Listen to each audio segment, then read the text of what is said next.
નમસ્તે મિત્રો, રમેશ વોરાના જય જિનેન્દ્ર.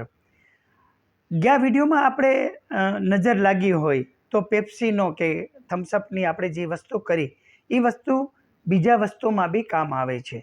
માનો કે તમને શનિની દશા ચાલતી હોય, શનિની પનોતી ચાલતી હોય અને તમારું કોઈ કામ ગમે તેટલી મહેનત કરતા હો અને તમારું કામ પાર ન પડતું હોય, એમાં વિલંબ થતો હોય, એમાં સ્પીડ બ્રેકર આવતા હોય અને કામ ઠેલાતું જતું હોય, યા તો ઘણી વખત મોઢા સુધી આવેલો કોળિયો જૂટવાઈ જતો હોય, એટલે બધું બરોબર હોવા છતાં તમારું કામ એન્ડ ટાઈમે આવે અને પછી અટકી જતું હોય તો તમને શનિની દશાની અસર હોઈ શકે. આના માટે બી પેપ્સી કે થમ્સઅપ બહુ સારો રિઝલ્ટ આપે છે.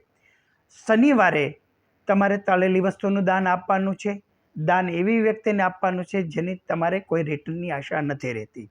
કોઈ બચ્ચા રમતા હોય, કોઈ ભિખારી હોય, એની તળેલી વસ્તુનું તમે દાન આપી શકો છો.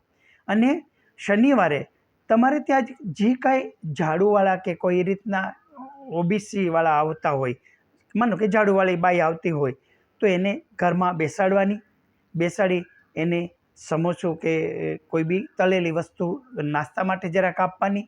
એ નાસ્તો કરી લે પછી એને એક થમ્સઅપ કે પેપ્સીની નાની બોટલ આપવાની અને ત્યાં બેસાડીને જ નાસ્તો કરાવવાનો, ત્યાં બેસાડીને જ એને થમ્સઅપ પીવા કહેવાનું.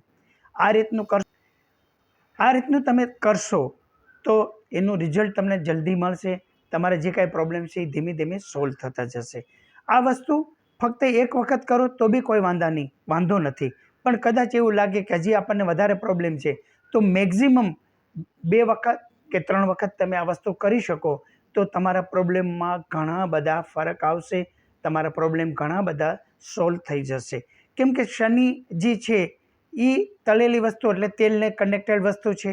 જે માણસ છે એ તમારે ત્યાં જે ઝાડુવાળા છે એ લાચાર છે, એટલે તમારે ત્યાંથી કચરો ઉપાડે છે, તમારું મેલું ઉપાડે છે.